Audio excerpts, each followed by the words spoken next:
It's Friday night, time for some straight talk. It's one of those nights. I mean, it is really one of those nights. Computer doesn't want to work, acting up, everything going wrong. And to top it all off, driving home from work, and I thought something hit the side of the car. I was like, oh, crap, something hit me, you know, or whatever, like a... But no, it was actually the mirror glass falling out of the left passenger side, or the driver's side mirror, and shattering all over the street. I'm like, yes, awesome. Not to mention I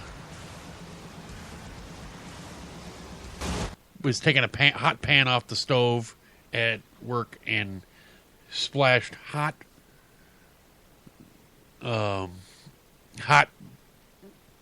boiling hot freaking water all over my hand.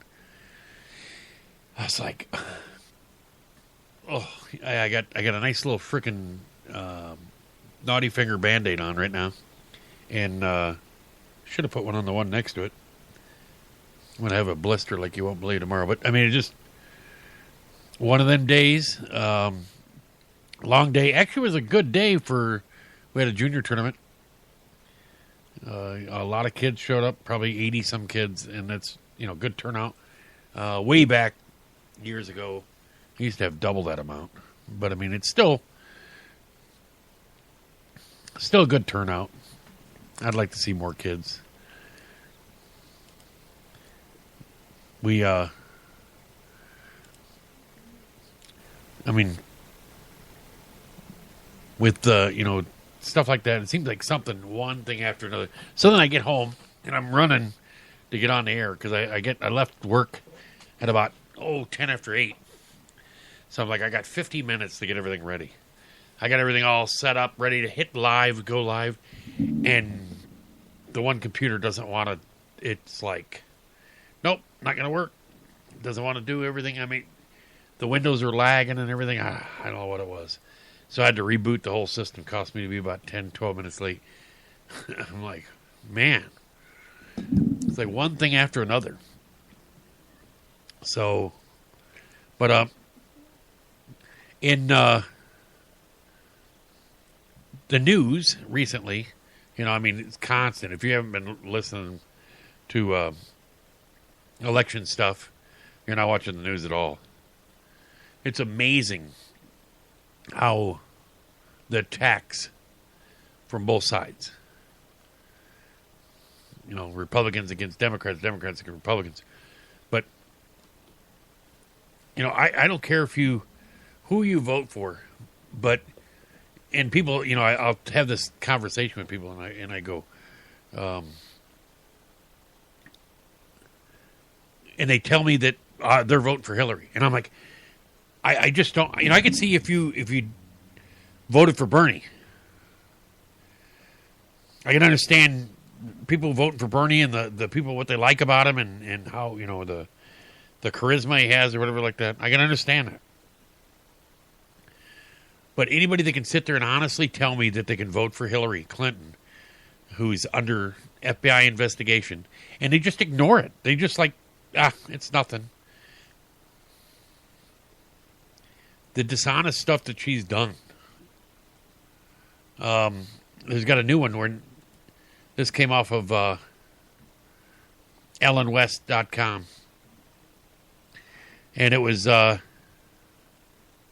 know, they were talking about how easy it is to become numb with all the scandals around her. I mean, yeah, you just constantly, you know, fraud, dishonesty, you know, Benghazi, emails. I mean, when does it stop? And then people think, oh well, yeah, it's just Republicans attacking Democrats. But if it was the other way around,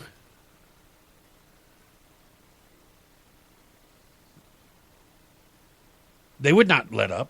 They'd be still attacking. But how you could sit there and go, yep, I'm going to vote for him, or I'm going to vote for her. You know, it blows my mind that you could sit there and take and look look somebody in the face and go, yeah, she's a criminal. I don't care. She's dishonest, everything. But she's the lesser of two evils. I love that one. So you'll somebody that you know is dishonest over somebody that you've been told is dishonest. You know, I looked at, you see these young kids standing out there at these protest rallies where they're standing there flipping people off and doing stuff. And it's only because their parents have told them. It's like when the kids grow up and they grow up in a bad neighborhood and their dad gets arrested or their uncle gets arrested or whoever in their family gets arrested. And then they have to go down to the county jail to see them, to visit them. You know, they grow up with that mentality that when am I going to be here? Well,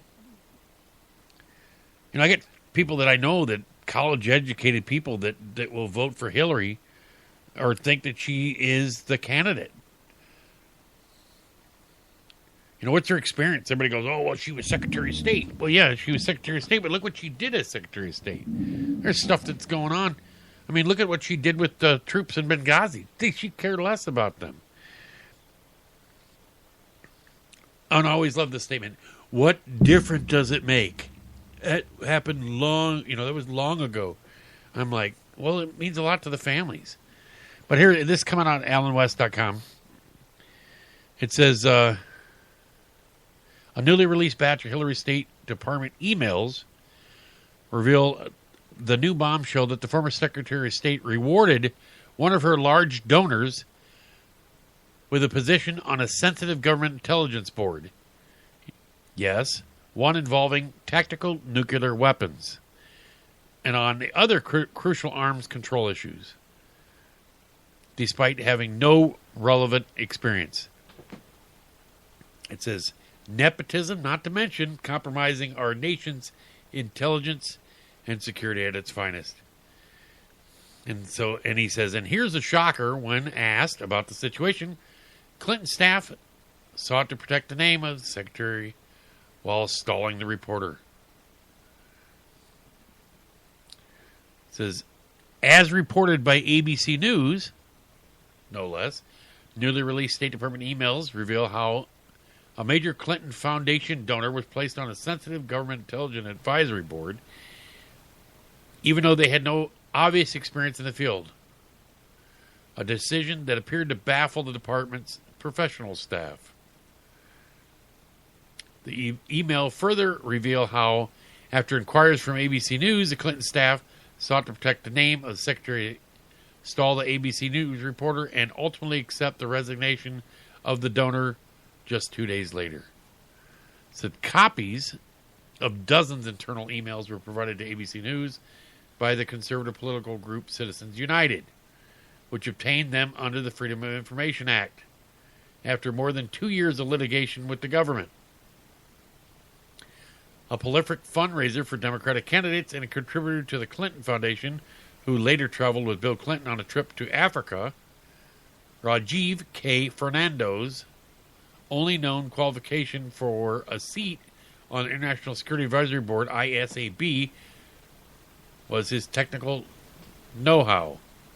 The Chicago securities trader, who specialized in electronic investing, settled on an August collection of nuclear scientists, former cabinet secretaries, and members of Congress to advise Hillary Clinton on the use of tactical nuclear weapons and other crucial arm control issues.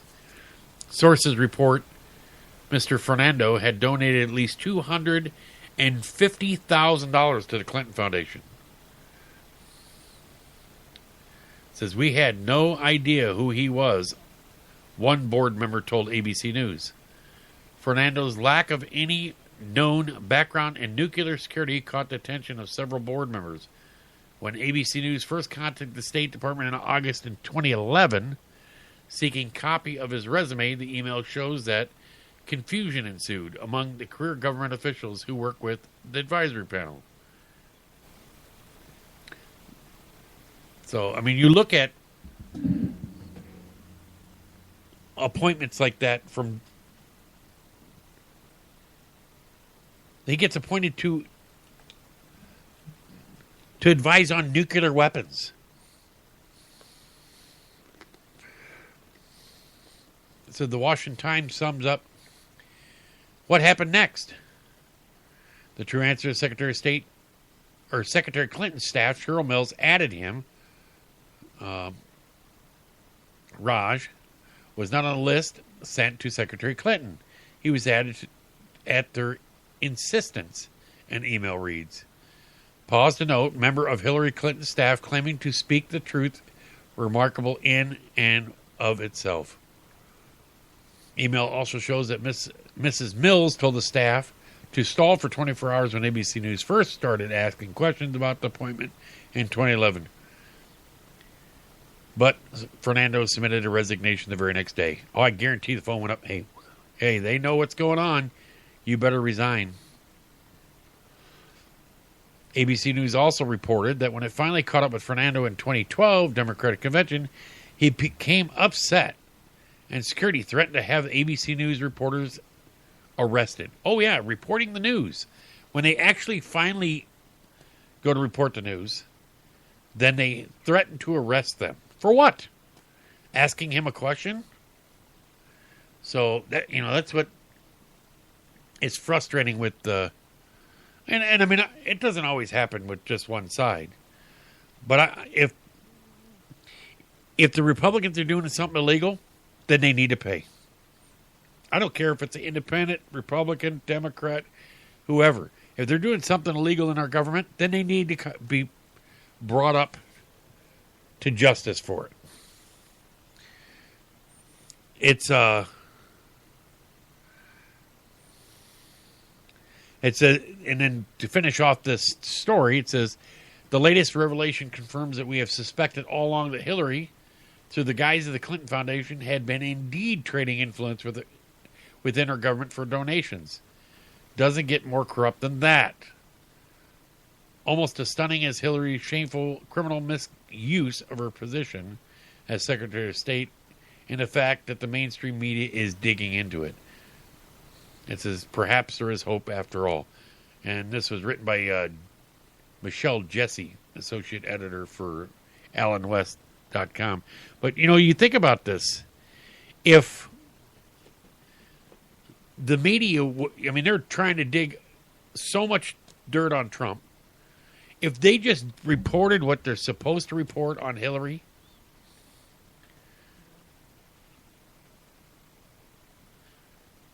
then it would probably do is cook or goose. I don't know how somebody with her background and all the stuff that she's done can legitimately run for office. I understand that if some people that vote for Bernie Sanders because they feel that he's going to do is help them. But I haven't heard of any Bernie Sanders where he's gone and done anything illegal. I don't know of any Bernie Sanders foundation that seems to launder money in this circle. Seems like, I'll speak. You pay me to speak for you. I'll give you donations or grant money from the government. And it kind of like goes in a big giant circle. You wash my hand, I'll wash yours. Yeah, I don't know. It's sad to see. And then you look at,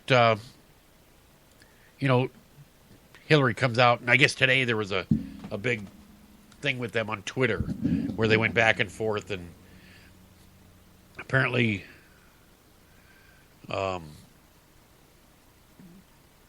Trump and Hillary are going back and forth, and Hillary told Trump to delete his account. And Trump come back and said, it's amazing with all the staffers you have that's the smartest comeback you had. And I guess that goes with all the emails you've deleted, so that's what you think of, So that's not verbatim, but it's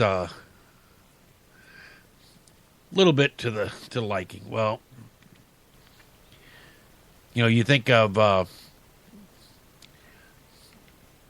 Hillary. It's funny is the White House spokesman said Obama's support for Hillary Clinton won't impact the FBI investigation. This came out off of Breitbart.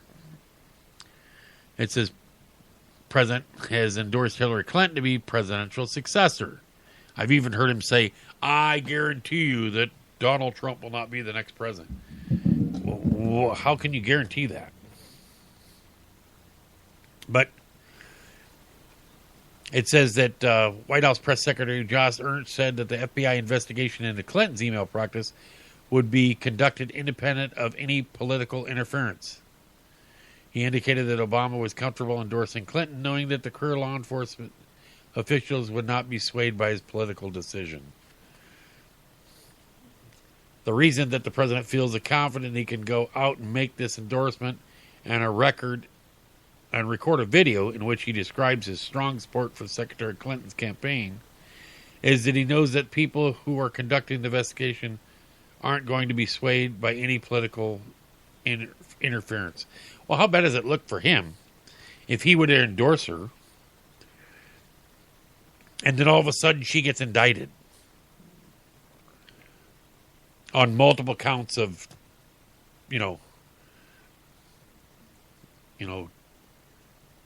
government destruction of confidential information and whatever charges she could be brought up. They'd look really bad against President Obama. I would almost bet, you get these whistleblowers. Look at what's his name? Snowden. He's over in Russia. He's afraid to come home. If he comes home, he, as a whistleblower, he said some things that were sensitive, but he said some things that were sensitive that we would have never known about.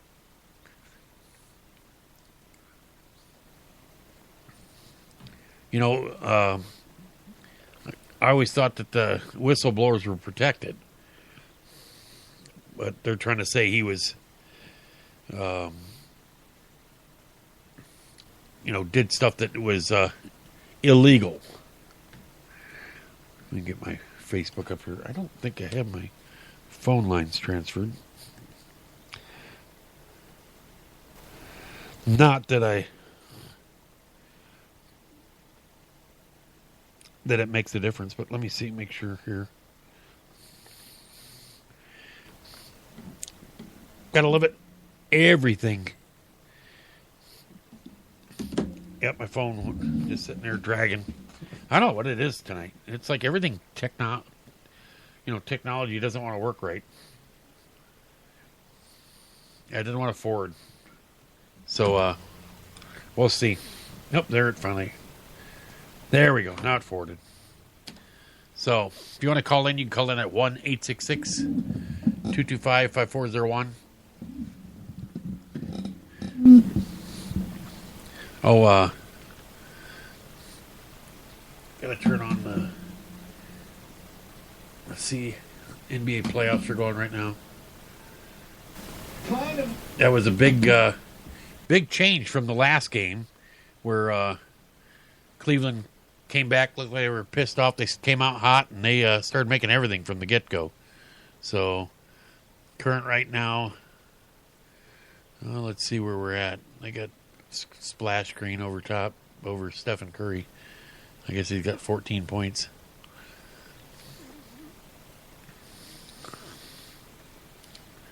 So,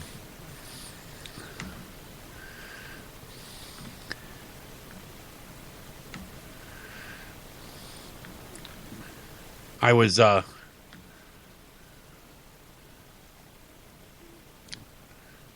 looking at in the news. I got different things that I'm going to bring up, and one of them is gun control. We're going to get into that here in a little bit. But before we get, I had an email that came to me, was sent to me. Says Clinton's aide And apparently, this is a Politico story that DOJ asked to keep secret Clinton aides immunity deal. It says lawyers for the Justice Department say the deal disclosure could hurt the FBI probe into Clinton's private email server. It says lawyers for the Justice Department are fighting the disclosure of immunity deal the government reached with Brian Pagliano, a former technology advisor to Hillary Clinton. The DOJ lawyers submitted a motion in U.S. District Court Judge Emmett Sullivan on Friday, arguing that such a disclosure could hurt the FBI probe into Clinton's private email server. The filing argues that the judge can use his inherent discretion to keep under wraps immunity agreement. And the court demands to view it as part of a Freedom of Information Act suit filed by Judicial Watch, a conservative group. The lawyers also state that releasing Mr. Pagliano's agreement with the United States could prematurely reveal the scope and focus of the pending investigation. It said Pagliano was scheduled to be deposed on Monday in the case, which is seeking details of Clinton's use of private email. Sir, while she served as Secretary of State, but he is seeking to assert his Fifth Amendment right against self-incrimination. It says if the judge orders delaying the testimony, Sullivan ordered Pagliano to file a legal explanation justifying his planned assertion as well as a copy of the immunity agreement on which he reportedly gave testimony to the FBI, which is probing Clinton's unusual email setup. So it said the filing on Friday, lawyers for the Justice Department argued that there is no dispute before the court that requires it to review documents constituting Mr. Pagliano's agreement with the United States. So, you think if I understand what they're trying to do, they don't want to do is let them know the target and the focus for the deal. Because if they do, then they might be able to do is target a defense on the other people involved. So, you look at Uma Abedin or whatever her name is, Abedin or whatever. If she, if they did an immunity deal with her, I would, I would love to see him do an immunity deal with her. I was just looking at the game right now. It's Cleveland 58, Golden State 53. Just start 9 minutes and some left to go in the third quarter. A lot of time. So, no, I can't wait till they, well, I take that back. I hope that they indict her because she needs to be.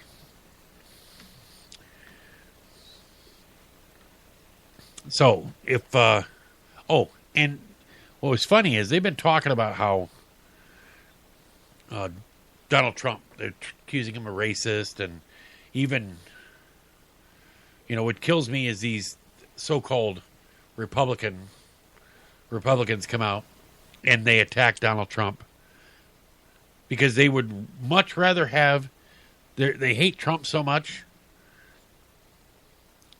Like Mitt Romney comes out and he says we could have trickle-down racism. No, I'm sorry, but I don't believe Trump's a racist. I believe Mitt Romney's more of a racist than Donald Trump. Mitt Romney's bitter because he didn't get, he got the nomination and he got his clock cleaned. But this is an article that came out by Breitbart. It was Hillary Clinton's racist, her top 5 worst comments in public. And these are her top 5 racist comments. It says Hillary Clinton has made Donald Trump's remarks about a federal judge, among others, the basis for a campaign accusing him of being a racist. It is worth visiting Clinton's own history of making racially offensive comments for political gain. It says, number 1, hard-working white Americans prefer her to Obama. It says, in May 2008, Clinton told the USA Today that while Obama was leading the delegate race, she still had a broader political base. Unfortunately, she made the claim that it explicitly racial terms, citing an Associated Press poll that found how Senator Obama's support among hardworking Americans, white Americans, is weakening again, and how whites in both states who had not completed college were supporting me. Number 2, said colored people's time, she said. Clinton appeared alongside left-wing New York City Mayor Bill de Blasio at our Inner City Circle dinner this year and joined in a racist joke based on a stereotype that black people are late for everything. To Clinton, I have just to say thanks for the endorsement, Bill. Took you long enough. Laughter. De Blasio, sorry, Hillary, I was running on CP time. Audience gasps. Host, I don't like jokes like that. It says, as media later noted, the cable news network mostly ignored the racist joke. Of course. They're not going to come out and say anything. Number 3, Dr. Martin Luther King Jr. wasn't really that great. As she struggled to stop the Obama insurgency in 2008 Democratic primary, Clinton tried to diminish Obama's credentials as a community organizer, which led to some to draw connections between him and Dr. King. Clinton argued there was really a professional politician. It says President Lyndon Johnson, who made the difference. Dr. King's dream began to be realized when President Johnson passed the Civil Rights Act. And then it says, and it's number 4, don't feel no ways tired.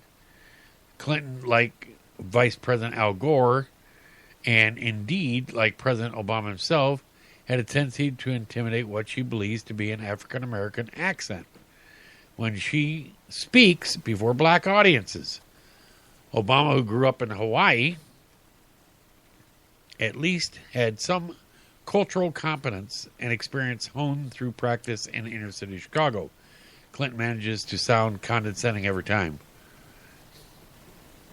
Then it says also, number 5, Obama's slumlord and super predators.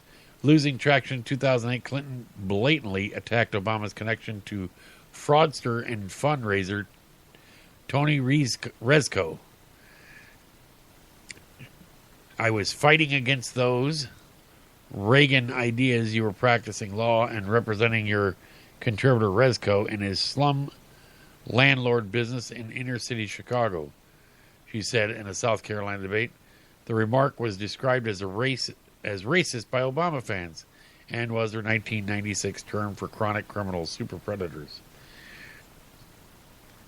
Or, this year, they didn't even put that one up there, is when she says, and she was pandering to a liberal black media radio station, that she keeps hot sauce in her purse all the time. And I'm like, really? I think the odds of that are about ridiculous. You know, when she was supposedly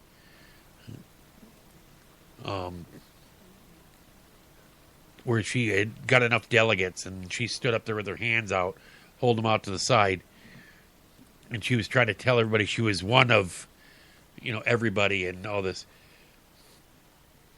It's reported to me that I've heard that she was in a $12,000 jacket that she had on. They talk about, who was it? Not Mitt Romney. It was oh crap, he used to spend $200, $300 to get his hair cut. I'm like, are you kidding? How do you think you're even in touch with reality of people when you're wearing a $12,000 jacket? You know, you look at, people that are going through and they don't have $12,000 to them might be a half a year's pay or more.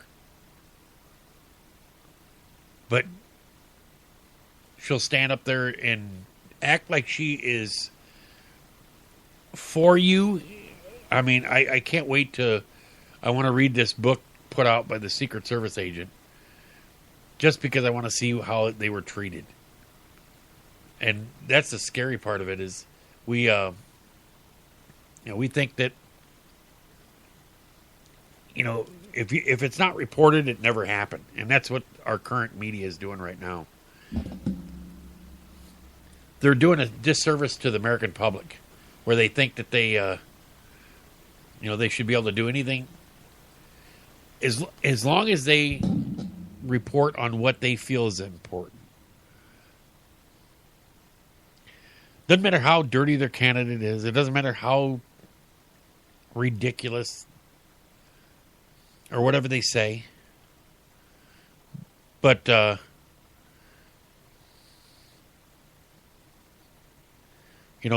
report on only what they think is important. Well, and they overlook everything else.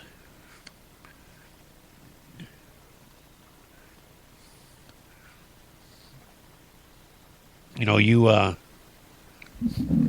can't wait till this election year gets over with. I mean, even Google there's a report. This came out by Breitbart, and I'm surprised I wouldn't even open it up. It's an exploding video claims Google is manipulating search results to favor Hillary Clinton.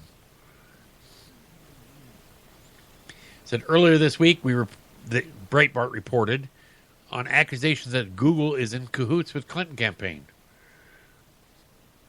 Now an explosive video from SourceFed claims that the company, which holds a virtual monopoly on search, is actively altering search recommendations in favor of the presumptive Democratic nominee. It says in the video, SourceFed shows that searches for Hillary Clinton, CRI, autocomplete to Hillary Clinton crime bill, Hillary Clinton crisis, and Hillary Clinton crime bill 1994. Why does this matter? Well, if you compare it to autocomplete results in competing search engines with Bing and Yahoo, the first results are Hillary Clinton criminal prosecution, Hillary Clinton crime, and Hillary Clinton criminal investigation. It said this is unlikely to be coincidence. Search recommendations on Google are supposed to reflect what most people in the world are searching for. And, as the video shows, virtually no one is searching for Hillary Clinton crime bill. In contrast, millions are searching for Hillary Clinton criminal investigation. That's according to Google's own search trends feature. The video shows the same pattern occurring when Hillary Clinton IND is typed into Google. The first recommendations are Hillary Clinton Indiana and Hillary Clinton India. On Bing and Yahoo, it's Hillary Clinton indictment. The intention is clear. Source says SourceFed's Matt Lieberman. Google is burying potential searches for terms that could hurt Hillary Clinton in the primary election over the past several months by manipulating recommendations on her site.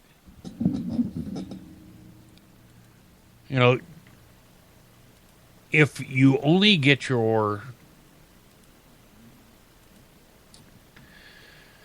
if you're looking at the internet, you're trying to look up and find out about, and you think, okay, well, the internet is unbiased and it's going to show me whatever I look up.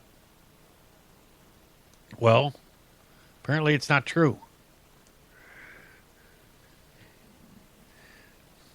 How much of a donation got made to Hillary Clinton Foundation? I wonder.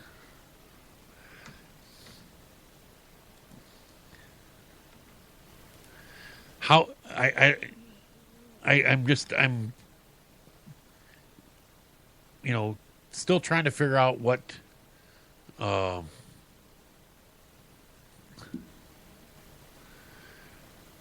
what the Google gets out of it, or what they're going to, um,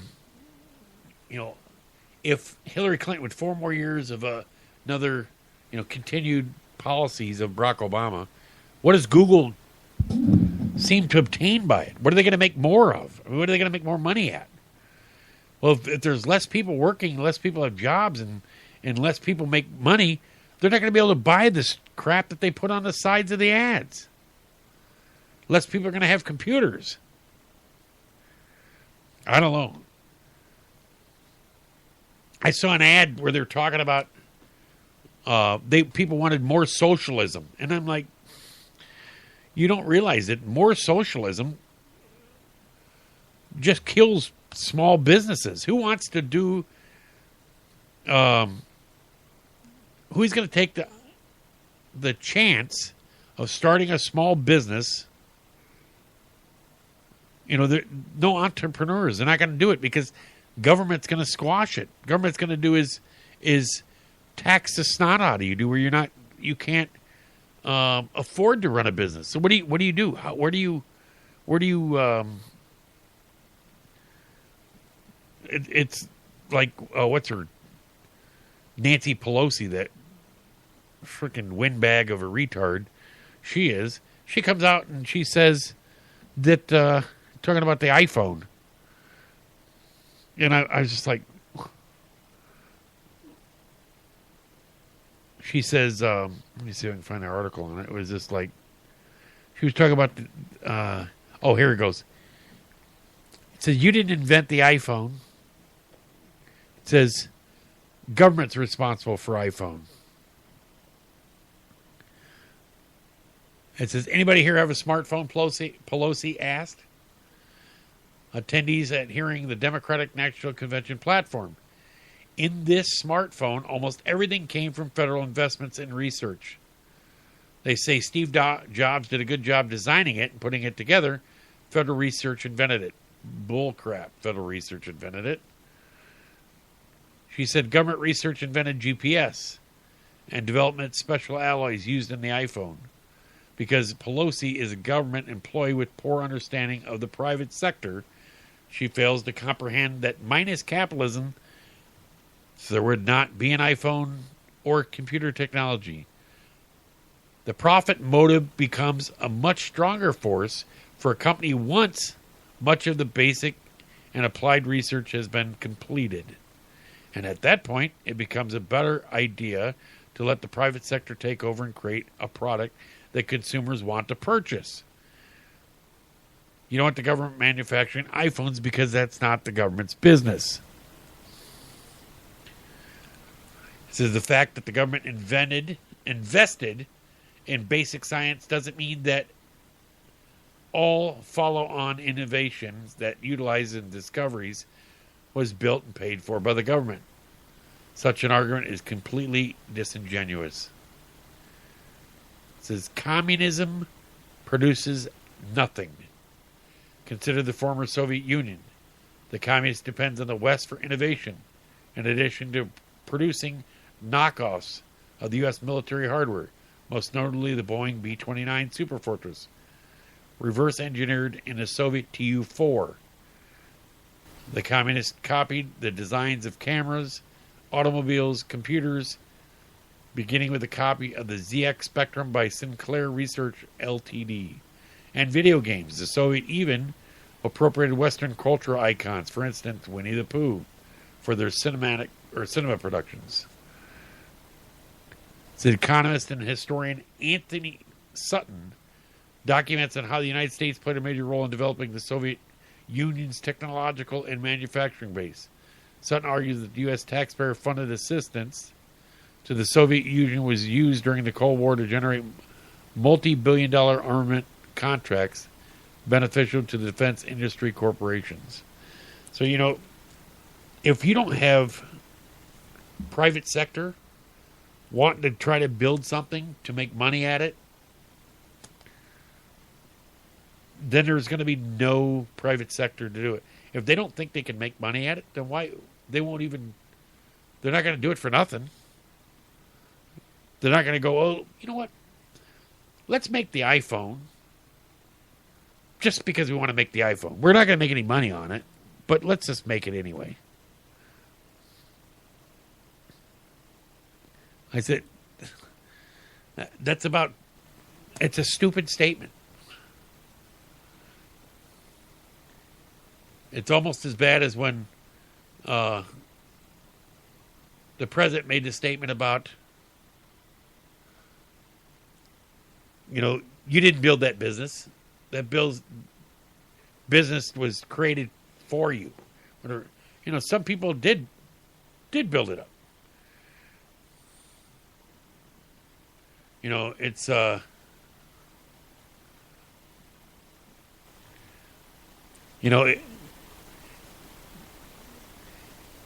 it's a shame that Joe the plumber, when originally, 7 years ago, maybe a little over 7 years ago, when he was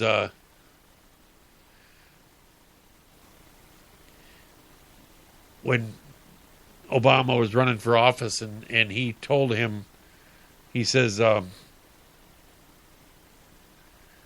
about a plumbing job, about him making over $100,000 a year. Well, a plumber that makes $100,000 a year, that owns his own business, he's not doing very much business, because plumbers make a lot of money, especially if they're going to run their own business. They're going to have more people working under them. Well, I just find it hard to believe that our Democratic administration, who's never run any business, and Trump has, and everybody goes, "Oh, well, he's bankrupt. He's gone to bankruptcy, whatever this may be." He said, "I've made how many bad business deals over all the ones that I've made good business deals, and I didn't do anything illegally applying for, whatever the bankruptcy protection." So all these banks and everybody, they were bailed out. So those weren't bankruptcy?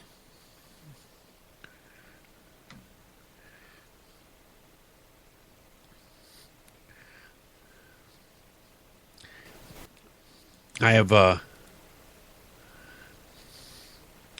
nice article how this came out of the Daily Mail. I'm watching nice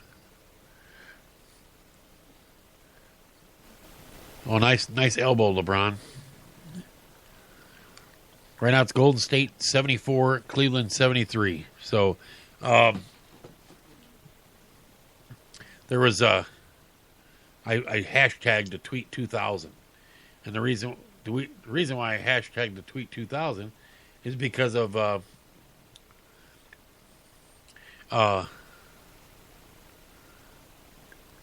apparently Bill Clinton says that he's shagged about 2,000 people, women. So, but this is a story about, it says, exclusive Bill Clinton's lover before and after his marriage tells how lumpy Hillary, with her fat ankles and her hair on her toes, schemed to get her to lie on 60 Minutes about Bill's other affairs. That's what I'm just reading the article. This comes off in the Daily Mail. It says there appears to be no limit what Hillary will do to destroy her perceived enemies. Dolly Kyle writes in her new bombshell book. Kyle began sleeping with Bill Clinton after high school, and the affair didn't end until he moved to the White House. It said Billy was a sex addict. I was a codependent. She admits in her memoir that rips the lid off the power couple. Bill was undone by Wilt Chamberlain's claim to have slept with 20,000 women. That's 10 times more than I have, he told Dolly. Dolly told Bill, or Dolly says Bill told her that he and Hillary, who he called the warden, needed to have a baby so we can appear to be a normal couple. We need to have something serious to take the tension off Warden's lifestyle. Bill said, and Dolly suggested he sleep with Hillary. When Dolly met Hillary, May 28, 1974, she wore a misshapen brown dress-like thing that must have intended to hide her lumpy body. That's what this is. So the garment stopped too soon to hide her fat ankles and her thick calves covered with black hair. The thick brown sandals did nothing to conceal her wide feet, the hair on her toes, Dolly said, adding, and that she was embarrassing and staring. It said Dolly Kyle met Bill Clinton on a golf course in Hot Springs, Arkansas in the summer of 1959 when she was 11 years old and he was 12. It says, I got a bunch of different photos of him here.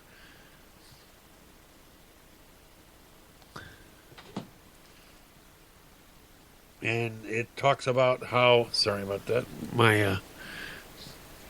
it says, in 1974, told a woman that he had moved in with at Yale and simply a decent place to live. A roof over his, and she would be an issue between them. He intimidated.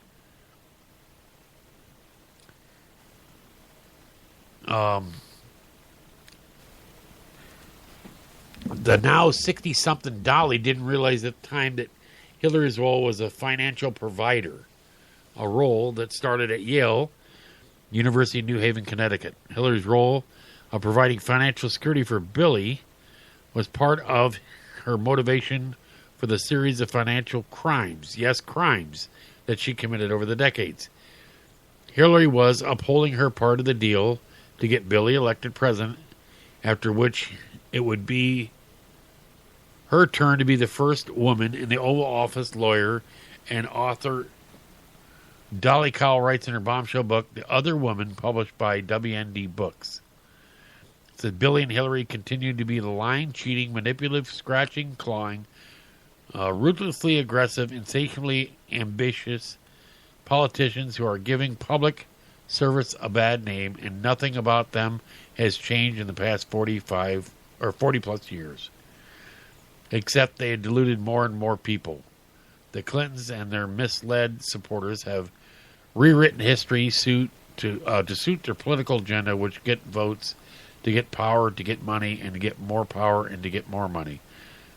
So the Clintons' vicious cycle of intertwining greed and power addictions will have no limit unless someone stands up and announces the emperor has no clothes. She says, here I am, writes Dolly. Ideology, integrity, and love of her country were never involved in the bribery quest of the White House. It was always a codependent, co-conspiratorial grab for money and power, and more money and more power. Unfortunately for them in the United States of America, there is never enough to satisfy addicts.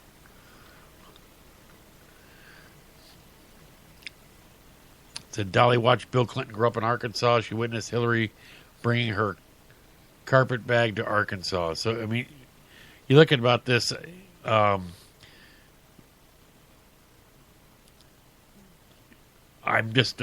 wondering, how is this book, it's going to do is end up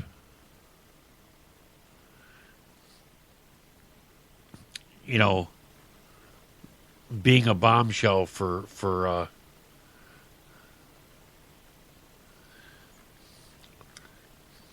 I know that he still has his little, it says Hillary, the Other Woman by Dolly Kyle. That's the name of it.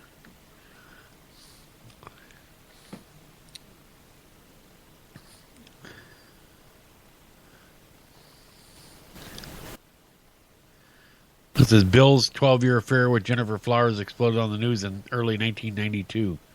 The Clintons' reaction was for Dolly, a lover for Bill's for years, deny that he had any liaison with Jennifer, but admit he did have a lengthy, close relationship with her that began while they were in high school. So, you think about this. You think it'll have any effect on Hillary? They treat, she treats women like they're nothing.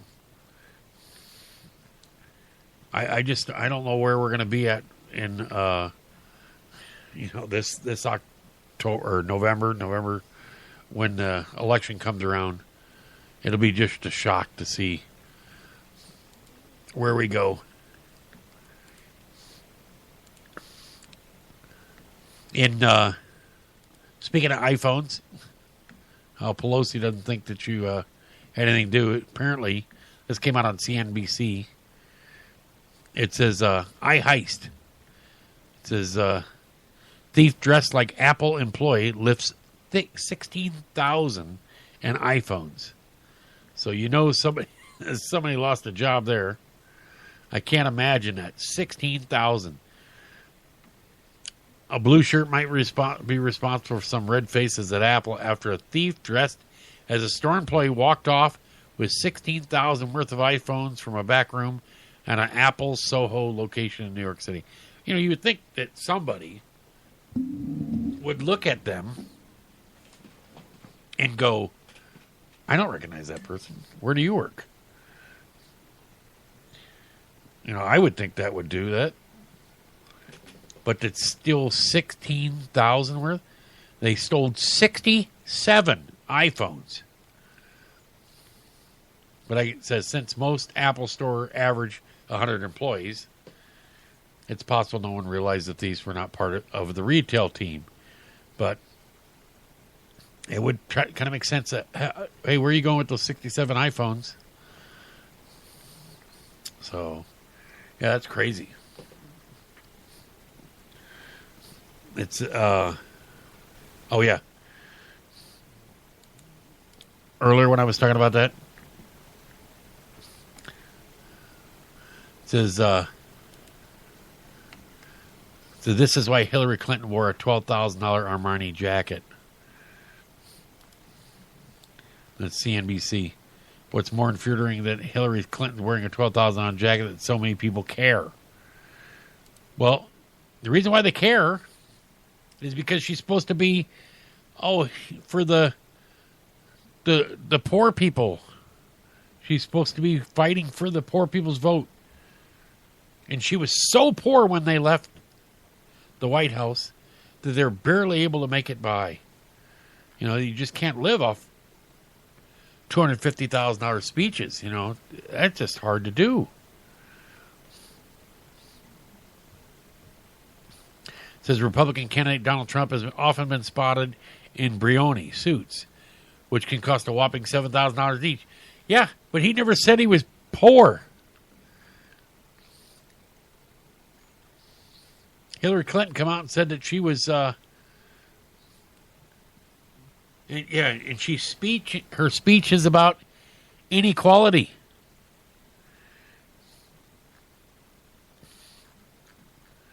Yeah, the inequality is she's rich and you're poor. And she wants more of your money. So, yeah, it's just amazing how they'll overlook everything. I guarantee, look at it. What do? Automatically. Well, Trump's wearing a $7,000 jacket. He's wearing a $7,000 suit. Yeah, but he's not out there speeching about inequality.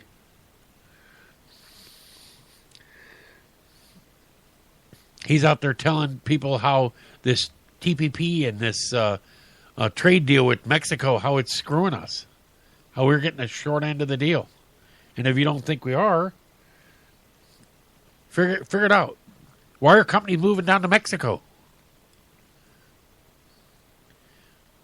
They're not moving down to Mexico because we got such great deal for them here. It's because they're going to save money. is people bitching that we need to do is $15 an hour. Well, you're going to be walking into McDonald's and you're going to be sticking money into a kiosk. And then all of a sudden the burger is going to pop right up for you. You'll have one or two people working there instead of all the people that used to be there before. And that person, be making $15 an hour, but they'll only be employing maybe 2-3 people instead of 20 people like they used to. You know, that's the problem with our society is they think that every company makes way too much and you should have a part of that money. Like, it drives me nuts when people, they sit there and they bitch about the football players. They make millions of dollars a year. Well, we should have part of the, get a stake in the ownership. Well, but you don't have any costs. I think, okay, you get a stake in the ownership as long as you start paying for some of the food and pay for the rent of the building and the electricity and everything like that. Once you cover some of the costs, then that's fine. Then you should get some stake in the ownership. But they don't see that.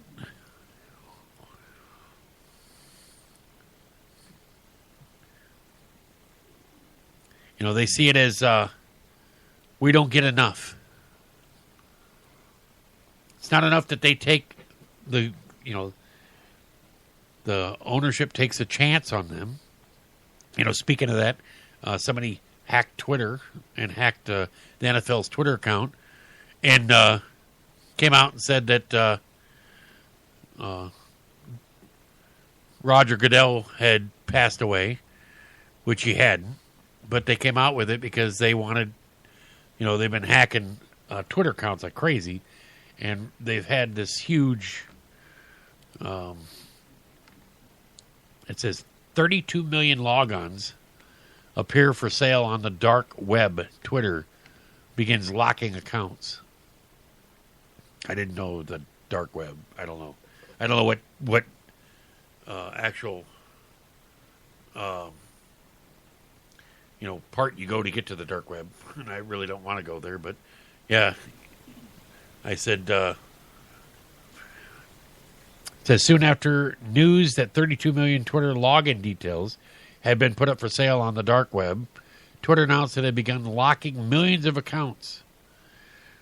Reports The Verge. In a blog post published today, the company says it's confident that Twitter-owned server were not hacked, unlike LinkedIn's and MySpace were reported to have been. So, well, apparently some of the accounts were.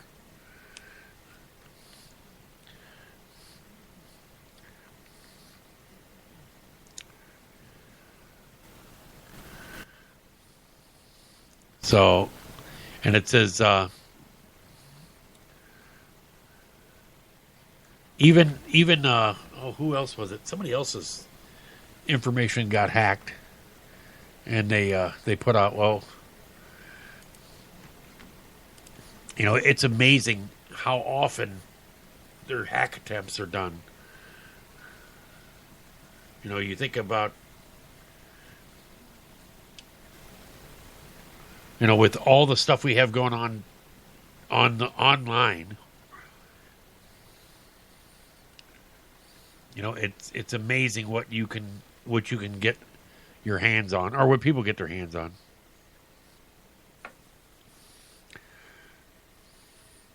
It says, I don't know what's going on in Canada, but I said, where's Pete at when you need him? Here's a story. This is sick. This story comes out of Canada, and I have no idea what's going on. They had one in the paper, and before I get to this story, we had one in the paper where I don't know where this judge was at. I don't even know what state or wherever. But apparently, to get rid of traffic court tickets, he'd have you come over to his house, and he would do a little spanky, take some photos, and he liked to take photos of people's, the red marks from the spanking. Just a weird fetish. And supposedly somebody, I don't know, whatever, if somebody finally complained or whatever happened. But so they somehow they complained, and he decided to resign. And he says, well, that had nothing to do with, anything of that. I was going to resign anyway. Why should I stay in office when I'm going to have to go under all this media pressure, and I was going to resign anyway at the end of the year, or whatever he says.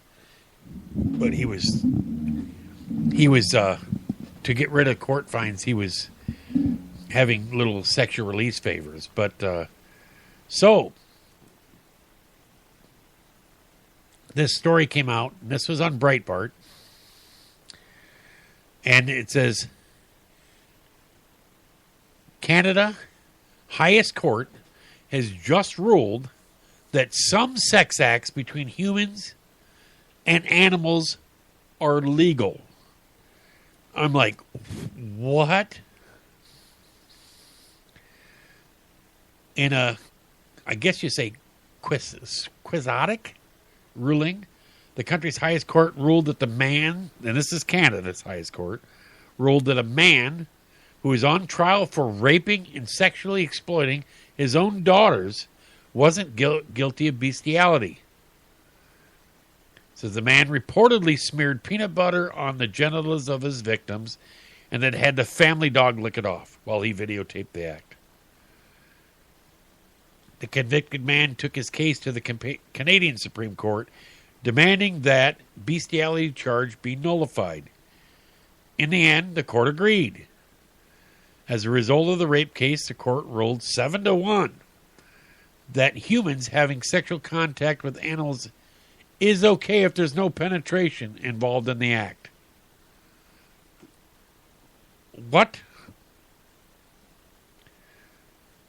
It says in its ruling, the court decided that the legislature had not clearly defined the terms in the country's bestiality law, and that the way the statute is written should only be read to only outlaw animal penetration, whether the penetration of the animal to human or vice versa. Although bestiality was often in terms such as sodomy or buggery, penetration was the essence, the defining act of the offense. The court's ruling states, as reported by The Independent. The court's lone dissenter, though, said the ruling would mean open season for the sexual exploitation of animals. I have to agree. Something is wrong with you. Said animal rights activist Camille Lebchuk agreed with Justice Tabella. As of today, Canadian law gives animal abusers license to use animals for their own sexual gratification. She told the paper this is completely unacceptable, contrary to societal expectations, and cannot be allowed to continue. It said the question is a troublesome one here in the U.S. as well, dividing liberals and serving as a watchword to conservatives. It says recently, for instance, animal rights activists in Ohio were rallying for the legislature to make it more explicit that sex between animals and humans is forbidden by state law. It says in April, animal rights advocates were seen protesting at the state capitol in Columbus to raise awareness that Ohio has no law outlawing sexual exploitation of an animal after a 61-year-old man was arrested for committing sex acts with dogs. Ohio is one of only 11 U.S. states that doesn't have bestiality laws on the books. So the U.S. and Canada are no outliers and having a mixed record when dealing with bestiality. A recent article from the Daily Mail lamented the trouble of the new trend of animal brothels rising in Germany, as many humans are claiming that sex with animals is just another lifestyle choice. No.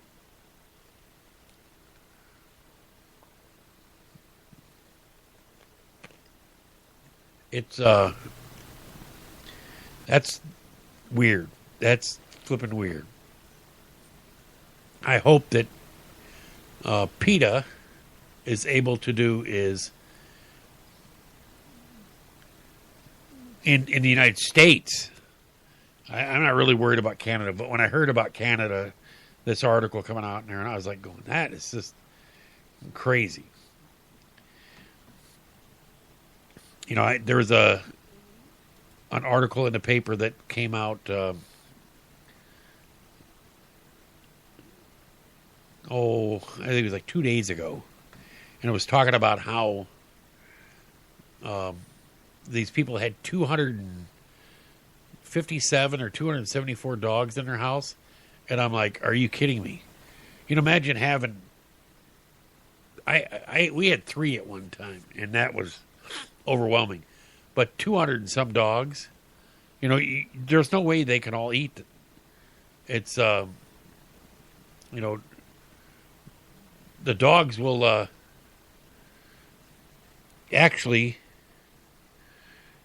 you know, the dogs will actually fight amongst each other trying to get food, and some won't get it. Right now, 5:56 left to go in the fourth quarter. Golden State 93, Cleveland 84. 9-point lead. Yeah, so I just like, man, and then you hear these people about having, you know, 50, 60, 70 cats, and I'm just like going, wow. But to have, you know, 200 and some dogs in a house, you know, that's weird.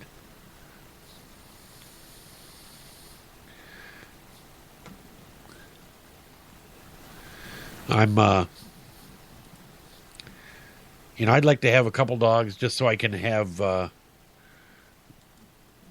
you know, so they can be companions to each other when you're gone or anything like that. Because you know your dog, it's funny how your dog, you'll leave for 5 minutes, come back, and it's like you've been gone for a month. They're like freaking out. Oh, you made it back! Oh my god, I didn't think you were ever coming back. Like today, we were leaving and we're backing out of the driveway, and my dog's looking out the window like, where are you going? You know, and I was just like, not waving at him, and he just like looking at me like you're never coming back, are you? Yeah. So, oh, that's what closed down. I was wondering, something closed down. Oh, today was Muhammad Ali's funeral. And I seen people lining the streets, and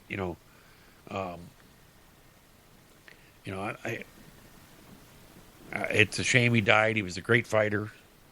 I felt all the trouble he had going through with, with Parkinson's and stuff. I was never real, I didn't dislike him. I didn't like him. I dislike him.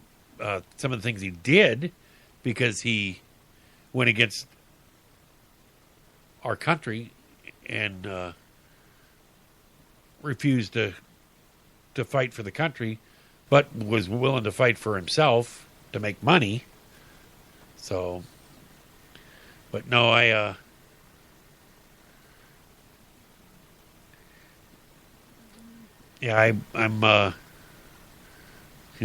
sorry to see him die. Gordie Howe died today. Another big name, hockey legend. I mean, I said the only other hockey legend. I mean, before that I know of is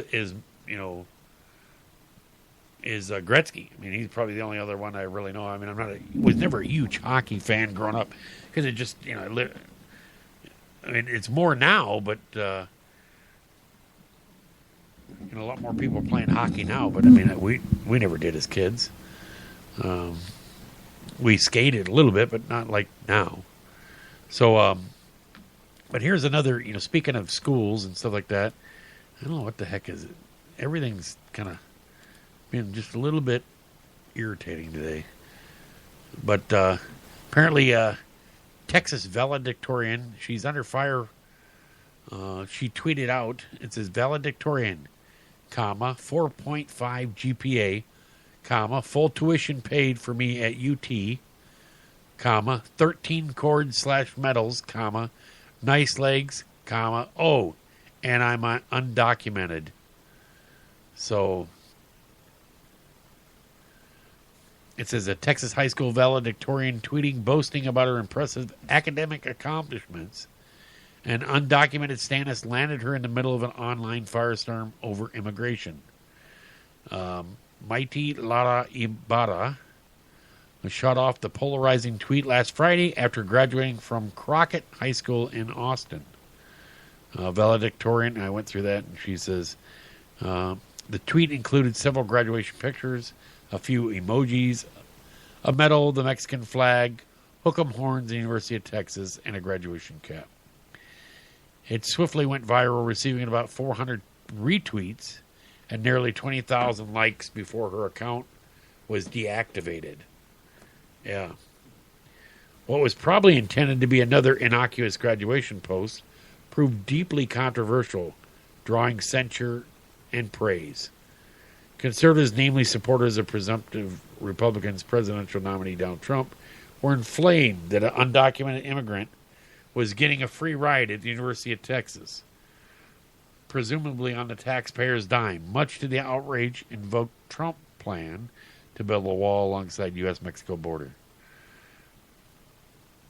It says, at Madalara29, sadly you didn't learn anything about U.S. law, economics, respect, fairness, ethics, decency, or common sense. Failing schools. That was a tweet that went back at her. And it says, is it a crime to enter the U.S. illegally? Illegal entry or improper entry to the U.S. carries criminal penalties, fines, and jail or prison time, in addition to civil penalties and immigration consequences, deportation, and bars from future entry. And it says, Mydalata 29, you can add criminal to your accomplishments, may be book smart, but you lack common sense. So these are a bunch of different tweets that went at her, and I mean, they go on and on and on. Says, thought you would have saved yourself a lot of grief had she left immigration status off the tweet. This information will not affect her admission or scholarship at the Public Research University. Gary Suswain, a spokesman for UT Austin, said in a statement that residency status does not play in enrolled admissions and financial aid decisions. Federal privacy laws prevent the university from discussing individual students, Suswain said. In accordance with state laws, Texas universities, including University of Texas schools, have for decades granted 2-semester tuition waivers to valedictorians of Texas public schools. Without regard to the residency status, state law also does not distinguish between documented and undocumented graduates of Texas high schools and admissions and financial aid decisions. So that means they don't care if they're not going to look at it. So they're probably going to do is probably give her a scholarship. What the heck? Pay for it. So, and you know, speaking of, you know, with all the stuff that we have going on, with all the criminal prosecutions that we have going on, and with let me see if I can find the article on it. With where's this picture at? They had it on here about it getting only a 6-month sentence after a rape conviction, which I completely agree that this is not enough. And somehow this judge did him a favor, this kid a favor. But, I mean, it's all, you know, for the rest of this kid's life, he's going to be a rapist. He needs to spend more time than what he did. I don't agree with him getting a 6-month sentence. But, let me see if I can find it here. I just had it up here a minute ago. before I reboot my computer before we started tonight. But yeah, you think about somebody getting a,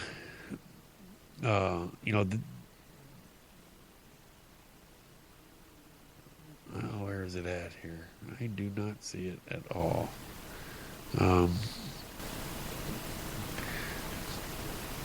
No, I know it, but yeah, they're trying to actually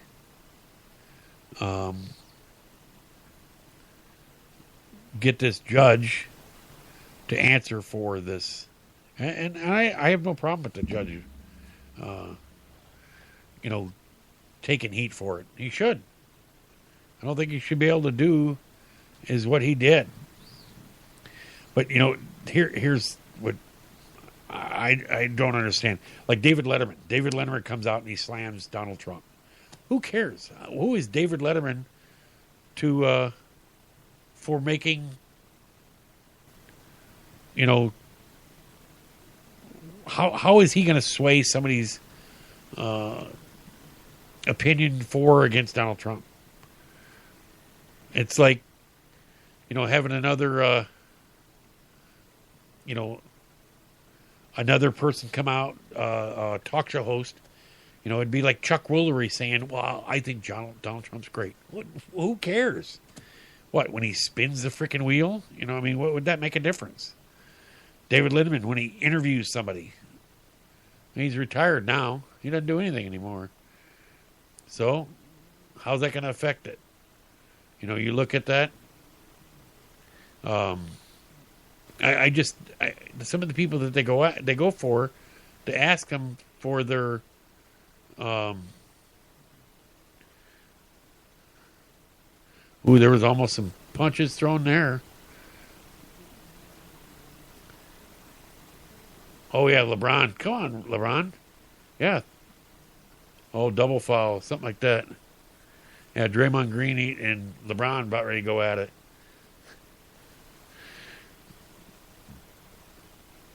Oh,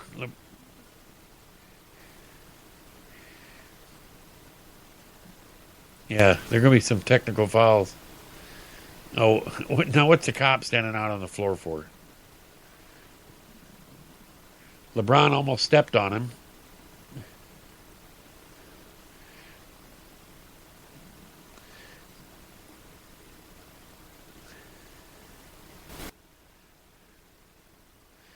They're getting a little heavy there. Getting a little heavy. That's good. I like to see that. Let's make it a good series. All right. So, get back to talking about Letterman coming out. Who cares? It wouldn't make me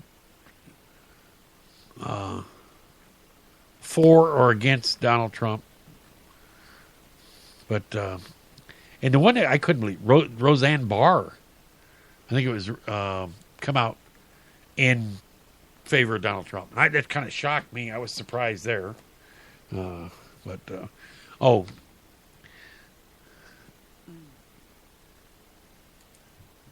Here's a different one. It says, I have not read this article, so I don't know what it was. It was something about 10th Circuit, Kansas can't block voters from casting ballots.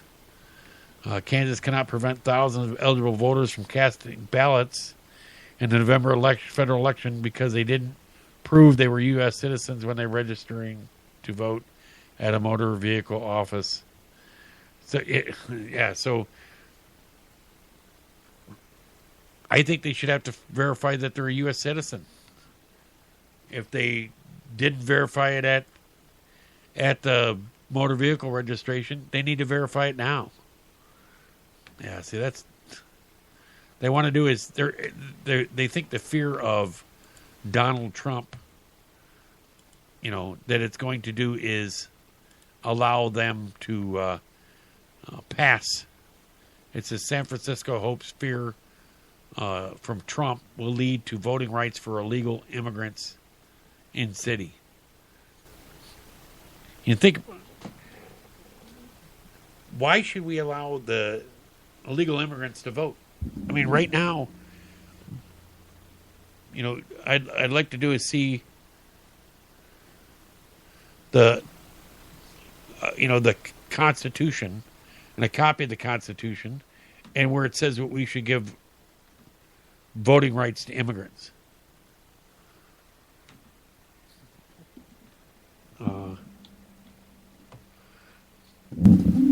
Let's see.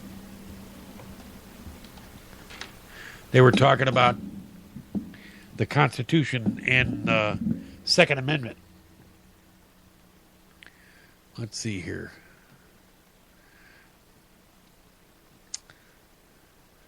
No. That's not the one I want. Well, this is a terrible website. And it figures it's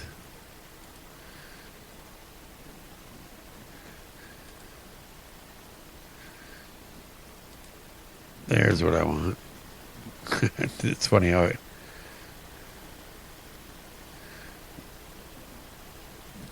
think it goes backwards. So. Man, I'll tell you what, my computer is just driving me nuts today.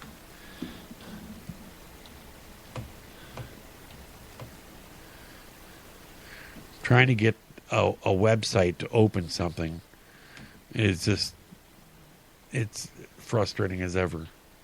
So, all right, let's see here. Oh, I don't want to read the cop. Oh my God, it's like, all right, let's see if this is it. All right, here's a picture.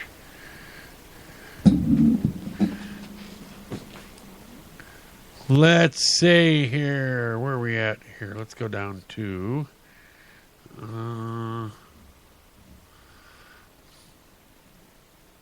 it's Article 2, Article 3, Article 4. Let's see here.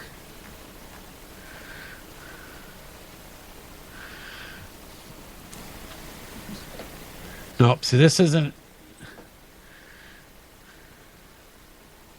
It says a well-regulated militia being necessary to the Secretary of Free State, comma, the right of the people to keep and bear arms shall not be infringed. And it doesn't mean that it says a well-regulated militia being necessary to the Secretary or security of a free state, comma, the right of the people to keep and bear arms, comma, shall not be infringed. But the Ninth Circuit comes out and it says, this is another Breitbart article. It says, when the Ninth Circuit ruled that Americans have no right to carry a concealed handgun outside the home, they're effectively alienating an unalienable right. So they're going to tell you that you have no right for a right that is listed in the Constitution, and then they'll do is tell me that a transgender person or that says they're a female when they're not has the right where it's not listed in the bathroom or in the Constitution for them, being able to use the bathrooms. That's what gets me about it is they make up stuff. It says it would have no difference had they said the Americans have no right to free speech or freedom of religion outside the home, First Amendment, or Americans have no right to be secure in persons outside the home, Fourth Amendment, and so on. Every right in the Bill of Rights is unalienable, which means that every right in the Bill of Rights is intrinsic to our humanity. In fact, to separate such rights from us is to put a separation between us and what it means to be human. Thomas Jefferson, a founding father, the third president of the United States, based colonial separation from Britain on the fact that unalienable rights are woven in the fabric of our beings by our Creator rather than by our government. Hey, my daughter just made it home. She came home from school, so cool. It is 10:40, so nice to see her. She's sitting on the steps. She don't want to come down and say hi. I'm in the middle of my Second Amendment rant right here. It says, rather than by our government, he has made this emphasis in the Declaration of Independence, where he wrote, "We hold these truths to be self-evident, that all men are created equal and they are endowed by their Creator with certain unalienable rights." So, they want to do is take them away. Hillary wants to take all your gun rights away. Well, we are going to do is, I'm going to call a little bit early tonight because my daughter just got home, and we let me see if out anything other that is need to know right now. So yeah, get ready for Bilderberg 2016. I guess the guest list is a little overwhelming, so yeah, it'll shock you. Keep an eye on that. It says what we're going to do is talk about how the DA wants inside your medical records. We'll talk about that Monday. And here's the one. We're going to end on this. This will be a good one. And this is coming from the Smoking Gun, which always has some good ones. Drunk driver says a tipsy Tennessee man arrested last month for drunk driving told cops that he needed to retrieve a key from his automobile so he would be able to unlock a chastity belt that was attached to his penis. In addition to the chastity belt, Curtis, I'm not sure how you pronounce it, Item 35 was wearing a white skirt, white and pink leggings, black high heel shoes. A police report notes that the 5'9", 230-pound Item also had a ribbon tied around in his goatee. According to WISH, Item was busted at DUI checkpoint outside Knoxville after failing series of field sobriety tests. Item, who copped to drinking 4 or 5 shots in 8 hours, in the hours before the bus, smelled like booze, was unsteady on his feet, and registered a .117 on the breathalyzer test, investigators noted. Upon being taken into custody, Item, seen above, told Dennis Smith, sergeant, that he would need a key from his vehicle he was operating. Item Smith added. They went on to explain the key fit a chastity belt that was attached to his penis. Item told Smith that there were 2 keys for the chastity belt. One, he said, was on the key chain in his Toyota Tundra. The second key was on a necklace worn by Rebecca Alexander, Item's girlfriend, pictured at the left. Alexander, 44, was in the passenger seat and was highly intoxicated, according to a criminal complaint. A second cop retrieved the key from Item's vehicle and subsequently gave it to personnel at Anderson County Lockup. Sadly, the court filing does not chronicle how jailers handled Item's chastity belt, nor the device further described. Nice. In addition to facing drunk driving count, Item also was charged with possession of a handgun while under the influence. Officers found a 9mm handgun in the Toyota center console. Nice. I guess she was a little worried that her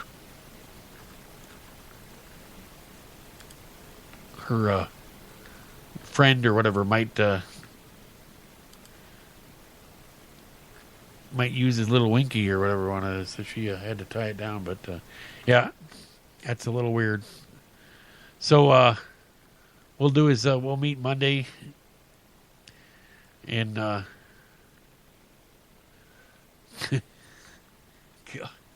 here's another one for you.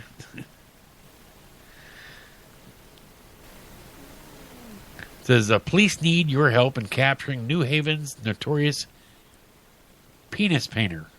Whatever that means. I don't know what he was doing. But, yeah. So apparently, we'll talk about that one Monday. So everybody, have a great night, a great weekend, and most of all, I always like to say, be safe.